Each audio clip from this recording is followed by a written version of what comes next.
महा cartoon TV. धोखेबाज भेड़िया। सतपुरा के जंगल में हाथी, बंदर, खरगोश और दूसरे जानवर अपने राजा के साथ मिलजुल कर खुशी खुशी रहते थे। एक दिन एक भेड़िया उनके बीच रहने के लिए आया। देखिए, हमारा राज्य कितना सुखी और संपन्न है कि दूसरे प्रांत के वासी यहाँ रहने आए हैं। कौन है वो जो हमारे बीच रहने आया है? वो आप लोगों के सामने है, भेड़िया। मैं आप लोगों का शुक्रगुजार हूँ जो आप लोगों ने मुझे यहाँ रहने का मौका दिया। भेड़िए के बारे में हाथी और हिरन आपस में बात करने लगे। दिखने में तो वो शांत लगता है। हाँ, लेकिन हम लोगों को उस पर इतनी जल्दी भरोसा नहीं करना चाहिए।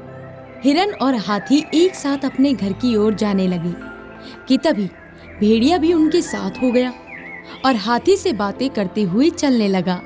आप बहुत अच्छे हैं। अरे ऐसा नहीं है, हम अच्छे बुरे अपने कर्मों से होते हैं। मैं अपने घर जा रही हूँ। अच्छा, मैं आपसे बात करना चाहता हूँ। बताइए, क्या बात है? कुछ खास नहीं।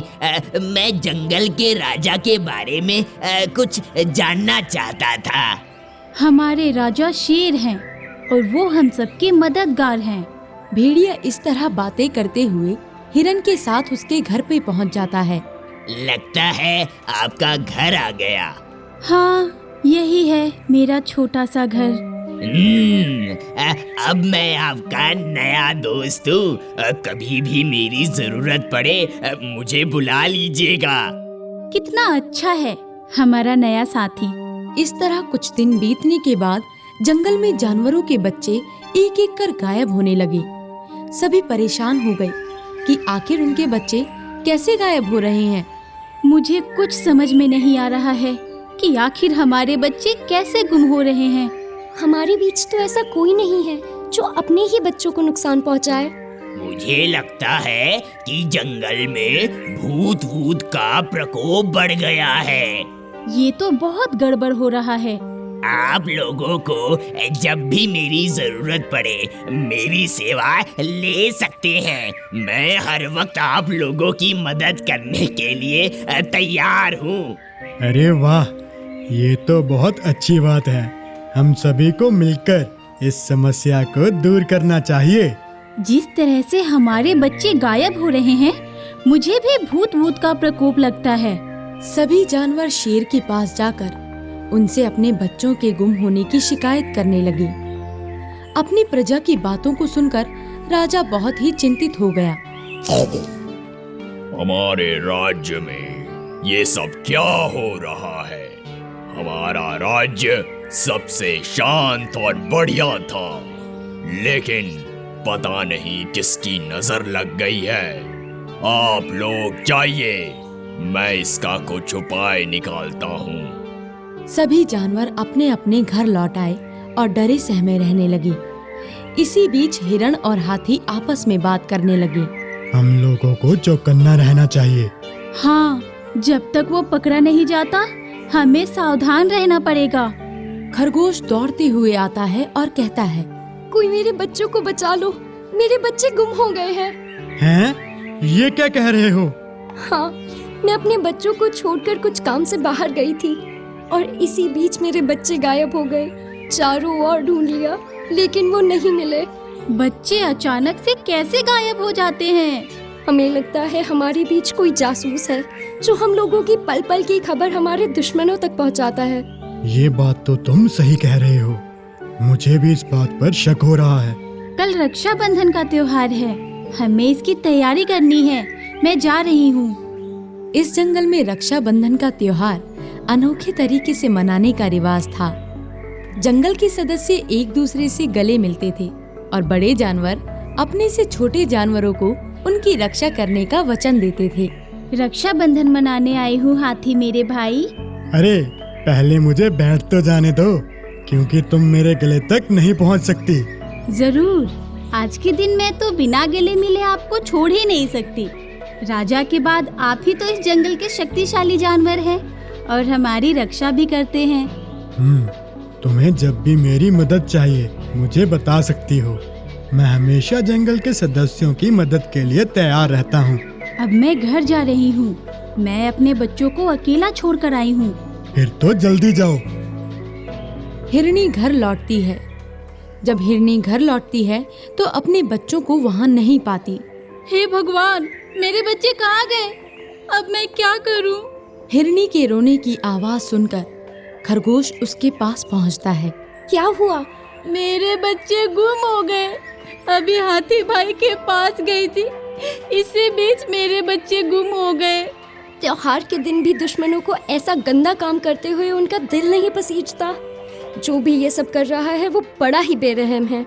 शोरगुल सुनकर हाथी वहाँ पहुँच जाता है और पूरी कहानी जानने के बाद वो कहता है, एक बार वो बेरहम पकड़ में आ गया तो उसे पटक पटक कर चटनी बना दूंगा।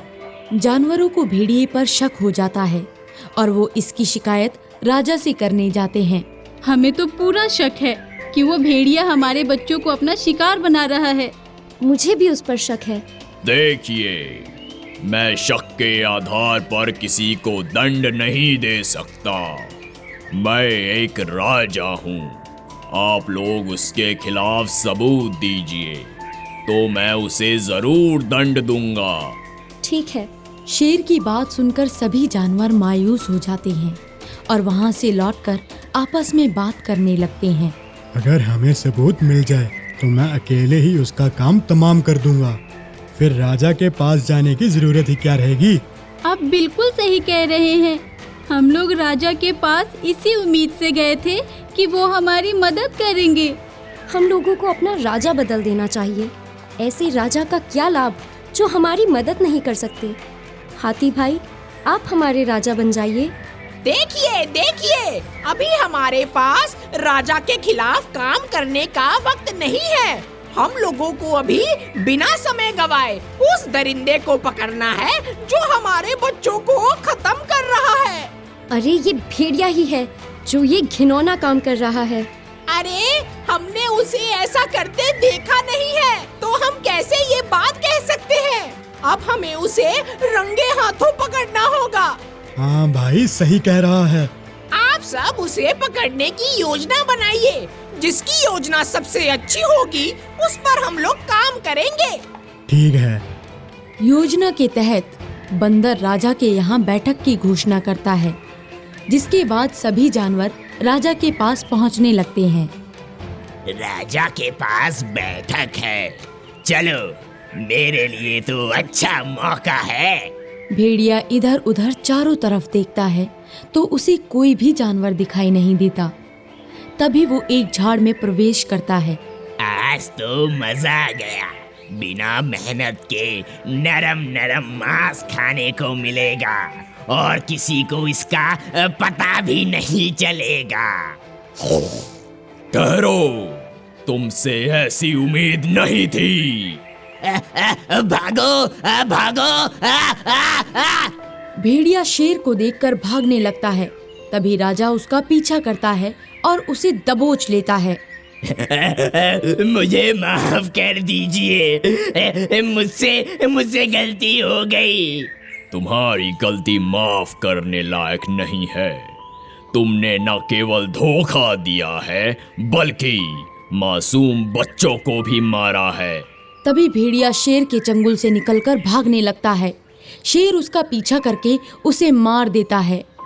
इस कहानी से हमें ये शिक्षा मिलती है कि हमें नए लोगों पर तुरंत भरोसा नहीं करना चाहिए।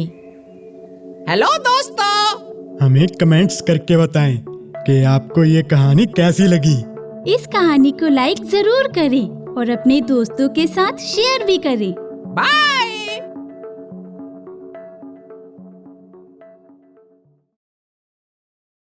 अगर आपको हमारे वीडियोस पसंद आ रहे हों तो इन्हें लाइक करें, चैनल सब्सक्राइब करें और हमारे कार्टून शो सबसे पहले देखने के लिए बेल आइकन दबाना ना भूलें।